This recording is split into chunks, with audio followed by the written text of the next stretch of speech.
Example number 6 हम discuss कर रहे थे the space L infinite of all bounded sequences.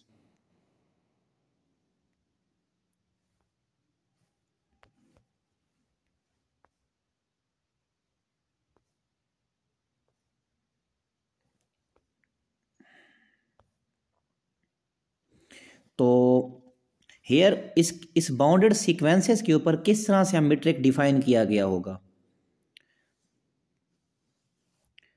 इसमें x is equal to X N की sequence, y is equal to Y N की sequence in L infinite we put distance of x Y is equal to supremum x belong to A B, जो कि हमारे पास infinite यानी A B से लेकर ये infinite तक है, यानी जो सीक्वेंसेस हैं उनकी जो वैल्यूज़ हमारे पास चल रही होंगी वो अप टू सो ऑन होंगी, इन्फिनिट तक होंगी।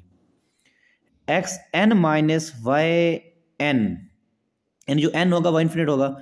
तो इसका देखो यहाँ से आप देखें ना ज़रा ये बात, इस चीज़ को x n minus y n का उसने क्या दिया, मार दिया, और सुप्रीमम है, ऑटोमेटिकली ये हमारे पास क्या बनाएगा, एक मीट्रिक बनाएगा। लेकिन आप लोगों ने यहाँ पर याद क्या करना है, यहाँ पर ये याद करना है कि एल इन्फिनिट स्पेस के ऊपर फंक्शन कैसा डिफाइन किया गया है कि एक्स एन में वैल्यूज़ किस तरह की होती हैं, उसमें सीक्वेंसेस होती हैं, सीक्वेंसेस का डिफरेंस लेना है, उसके ऊपर सुप्रीमम लगाना है, और वो हमारे पास एक मीट्रिक ही बनता है।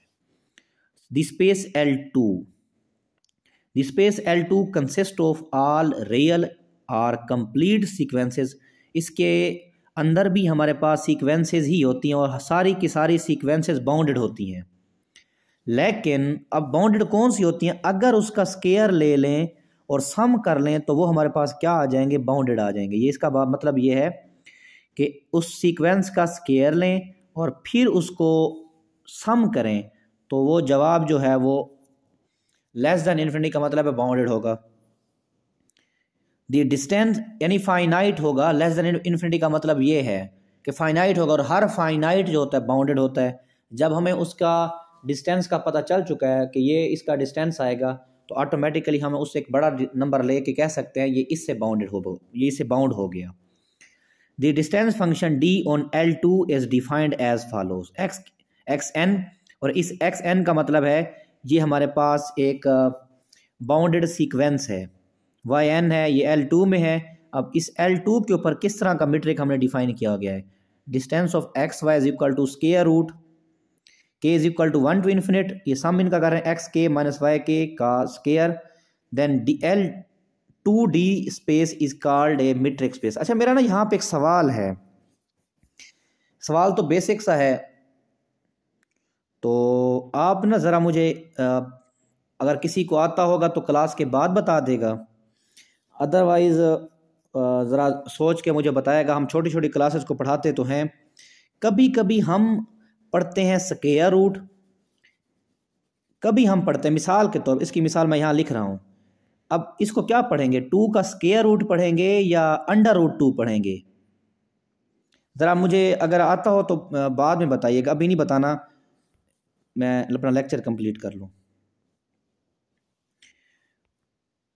और उसके बाद हमारे पास लास्ट एग्जांपल हमारे है मीट्रिक स्पेस की, उसमें ये बहुत इंपॉर्टेंट एग्जांपल है, discrete metric space for any non empty set x define D x cross x से पॉजिटिव वैल्यू आएगी बाई, अगर उस डिस्टेंस ऑफ एक्स वाई 0 आएगा अगर वो एक्स और वाई एक दूसरे के बराबर होंगे, और 1 आएगा अगर वो वैल्यूज़ एक दूसरे के बराबर नहीं होंगी तो 1 आएगा। So X D is a metric space, this space is called discrete metric space, the metric D is called trivial और डिस्क्रीट मीट्रिक। ये हमारे पास लास्ट एग्जाम्पल थी। उसके बाद नेक्स्ट हमारा टॉपिक है डिस्टेंस बिटवीन सेट्स, दो सेटों के दरमियान हम डिस्टेंस कैसे मालूम करेंगे। Let A and B be two subset of a metric space X D, the distance between A and B is defined as D, distance of A और बी कैपिटल इनके सेट हैं। आपको पता है ना डिस्टेंस क्या होता है, shortest length between two point is called distance. तो अब देखें infimum of distance of A और बी। अब यहां पर ना मैं थोड़ा सा वजाहत करता आपको चलूं। फॉर एग्जाम्पल, अगर हमारे पास ए सेट के अंदर 3 एलिमेंट हैं, 1 2 3, और उसके बाद हमारे पास बी सेट में 4 5 और 6 एलिमेंट हैं। आप इनका डिस्टेंस निकालें। आपने डिस्टेंस पता कैसे निकालना है, सेट ए का पहला एलिमेंट लेके उसके हर एलिमेंट के साथ डिस्टेंस निकालेंगे। अब डिस्टेंस कैसे निकालना है, यानी कि ए सेट के अंदर जो एलिमेंट्स पड़े हुए हैं वो डिस्टेंस यानी कि 1 2 और 3 हैं, और बी में 4 5 और 6 हैं। अब ए सेट का 1 एलिमेंट उठाएं, 1 का डिस्टेंस लें उसके 4 के साथ, 4 में से 1 जाएगा तो 3 आएगा। 1 का डिस्टेंस लें 5 के साथ, 5 में से 1 जाएगा तो 4 आएगा। अब 6 का डिस्टेंस लें 1 के साथ तो जवाब आएगा 5। आपका 3 डिस्टेंस आ गए ए के लिहाज से, यानी उसके 1 के लिहाज से, यानी एक जवाब आया हुआ 3 4 और 5 हमारे पास आए हुए हैं डिस्टेंसेस। फिर आप 2 उठाएं, 2 का डिस्टेंस लें उसके 4 के साथ तो 2 आ जाएगा, कम डिस्टेंस हमें मिल गया। फिर आप 2 का डिस्टेंस निकालें उसके 5 के साथ तो 3 आएगा, 2 का डिस्टेंस निकालेंगे 6 के साथ तो 4 आ जाएगा। फिर हम ए सेट का तीसरा एलिमेंट उठाएंगे 3 का उधर 4 के साथ डिस्टेंस निकालेंगे तो 1 आएगा। 3 का डिस्टेंस हम 5 के साथ निकालेंगे तो हमारे पास आ जाएगा 2। 3 का डिस्टेंस हम निकालेंगे 6 के साथ तो जवाब आएगा 3। आपने तमाम सेट के पहले सेट के तमाम एलिमेंट का डिस्टेंस उसके बी सेट के तमाम एलिमेंट के साथ डिस्टेंस निकाल लिया।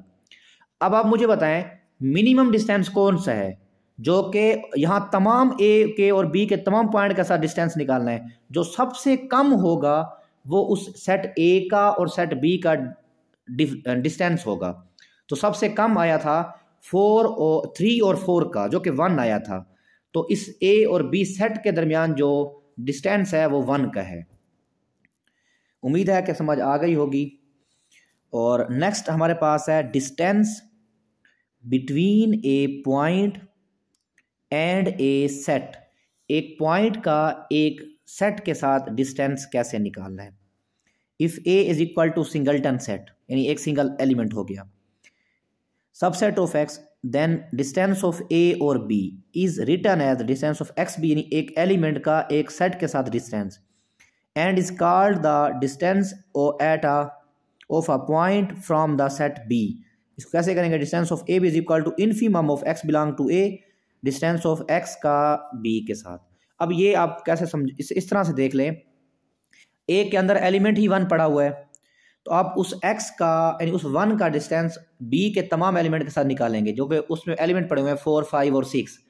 तो 4 का 1 के साथ डिस्टेंस लेंगे तो हमारे पास आएगा 3, और 1 का जब डिस्टेंस निकालेंगे 5 के साथ तो 4 आएगा, 1 का डिस्टेंस 6 के साथ निकालेंगे तो हमारे पास आ जाएगा 5। लेकिन मिनिमम डिस्टेंस कौन सा है, इनफीमम कौन सा होगा, तो वो 3 है। तो उस पॉइंट का उस बी सेट के साथ जो डिस्टेंस है वो हमारे पास 3 है।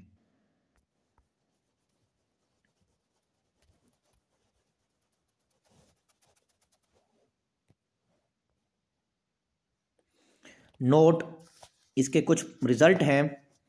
इफ ए और बी के अंदर कुछ एलिमेंट्स कॉमन है, उनका जो इंटरसेक्शन है वो नॉट इक्वल टू 5 है।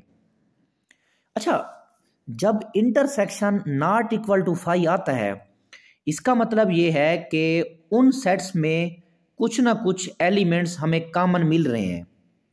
जब एलिमेंट कॉमन है ए सेट में और बी सेट में, जब उनका डिस्टेंस हम एक दूसरे के साथ लेंगे वो तो ऑटोमेटिकली 0 होगा।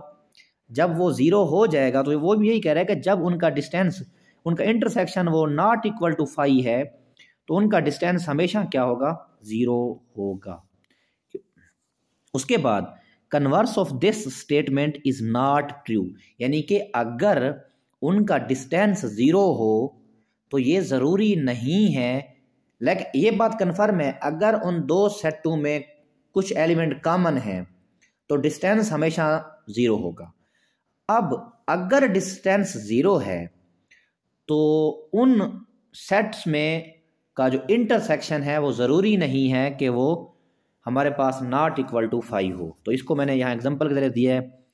For example in the real line R d let, एक सेट मैंने सेट ऑफ नेचुरल नंबर लिए, the set of natural number, और एक बी सेट लिए n-1/n, और n जो है वो ग्रेटर इक्वल टू 2, और n हमारे पास सेट ऑफ नेचुरल नंबर से बिलोंग करता है।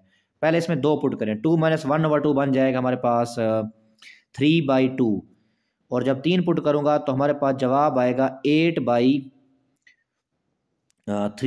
और इसी तरह इस तरह के ये वैल्यूज़ हमारे पास आ जाएंगी। अब आप देखें नेचुरल में और बी के एलिमेंट में कोई भी एलिमेंट कॉमन, इसमें बटे वाले आ रहे हैं, उसमें set of natural number element है, तो कोई भी एलिमेंट कॉमन नहीं है। लेकिन अब डिस्टेंस निकालते हैं।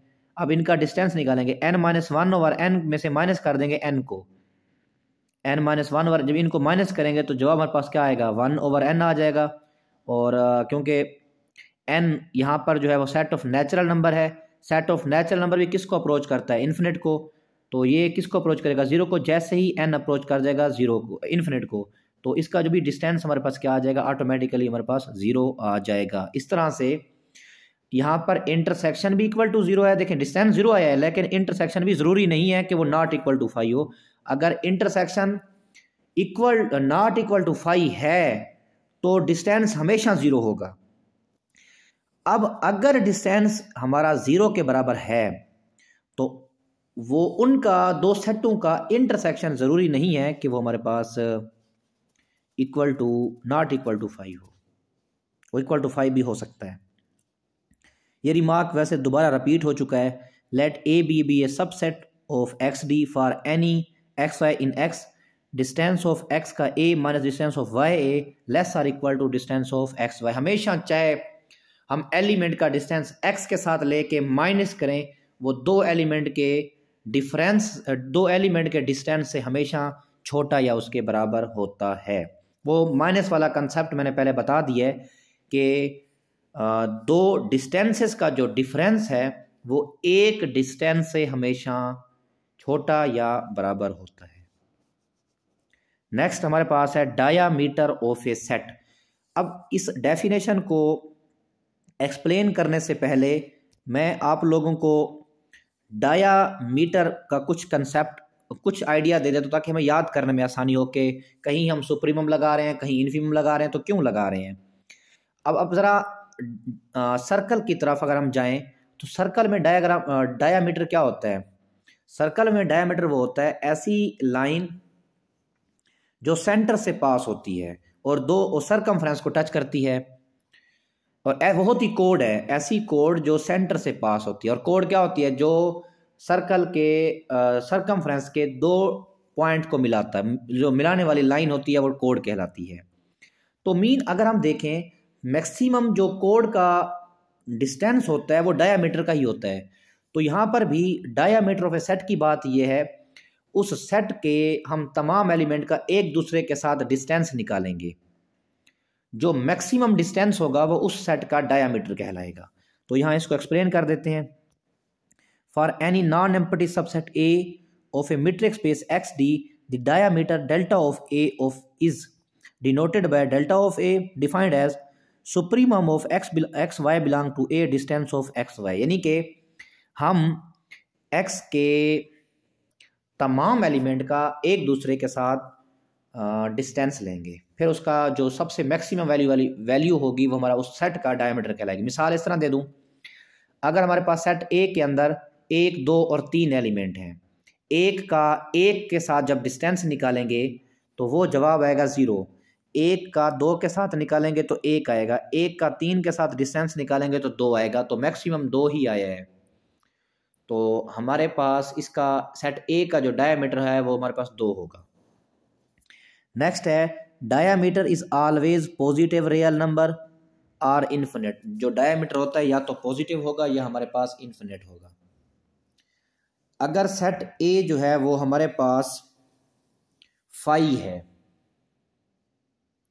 अगर सेट ए 5 है, एम्प्टी सेट का जो डायामीटर होता है वो माइनस इन्फिनिट होता है। लेकिन अगर हम इसी की ऊपर वाली बात करें कि डायामीटर तो हमेशा पॉजिटिव या पॉजिटिव इन्फिनिट होता है, तो फिर कुछ बुक्स में जो है वो फाई का जो डायमीटर है वो किसी ने नेगेटिव इन्फिनिटी लिखा हुआ है और किसी ने जो है उसको ज़ीरो कंसीडर किया हुआ है, क्योंकि उसके अंदर कोई एलिमेंट होते ही नहीं है तो उसको ज़ीरो कंसीडर किया है। और सिंगलटन एलिमेंट का जो सिंगलटन सेट का जो डायमीटर होता है, क्योंकि उसी एलिमेंट का उसी के साथ लिया जाता है, यानी अगर ए के अंदर वन एलिमेंट है, वन के साथ जो डिस्टेंस लेंगे वो तो जीरो आ जाएगा, उसका डायमीटर भी वही ही होगा, सिंगलटन सेट का डायमीटर। और आपने इसको भी ऐसे ही याद कर लें कि फाई का और सिंगलटन सेट वाले का जो डायमीटर है वो हमारे पास ज़ीरो होता है, लेकिन कुछ बुक में नेगेटिव इन्फिनिटी भी लिखा हुआ है। नेक्स्ट हमारे पास है for subsets A and B of X d, अगर ए कंटेन करता है बी में तो ए का डायमीटर भी कंटेन करेगा बी के डायमीटर में। A bounded set, a subset A of a metric space X d is set to be bounded if dia of A is finite, कि अगर किसी सेट का डायमीटर फाइनाइट है, और वैसे भी फाइनाइट सेट का डायमीटर हमेशा फाइनाइट आएगा, तो फाइनाइट सेट हमेशा बाउंडेड होते हैं। और जैसे ए सेट हमारे पास 0 और 1 एक इन्फिनिट सेट है, और इसका जो हमारे पास डायमीटर है 1 में से 0 को जब माइनस करेंगे तो जवाब हमारे पास इसका जो डिस्टेंस आएगा वो 1 आएगा, और ये इट इज़ बाउंडेड। ये बाउंडेड इसलिए है क्योंकि इसके जो भी हमारे पास जवाब आएगा वो 0 और 1 के दरमियान ही होगा। इट्स डायमीटर इज़ फाइनाइट, तो ये हमारे पास क्या हो जाएगा, बाउंडेड, क्योंकि इसका डायमीटर हमारे पास फाइनाइट है। नेक्स्ट हमारे पास नोट है, every subset of A discrete metric space is bounded. अब डिस्क्रीट मीट्रिक स्पेस आपने पढ़ लिया, उसका तो जवाब या तो 0 आ रहा है या 1 आ रहा है, तो वो हमेशा हमारे पास उसका कोई भी सबसेट जो होगा वो बाउंडेड होगा। Every non empty subset of a bounded set is bounded, किसी भी बाउंडेड सेट का जो सबसेट होगा वो भी हमारे पास बाउंडेड होगा। The union of two bounded subset is bounded, दो सेटों का यूनियन भी बाउंडेड होगा, और अगर यूनियन बाउंडेड है तो इंटरसेक्शन तो ऑटोमेटिकली जो है ना वो बाउंडेड हो जाएगा। The union of a finite number of bounded set is bounded, finite set का यूनियन भी हमारे पास क्या होता है, बाउंडेड होता है। ये था हमारा आज का लेक्चर।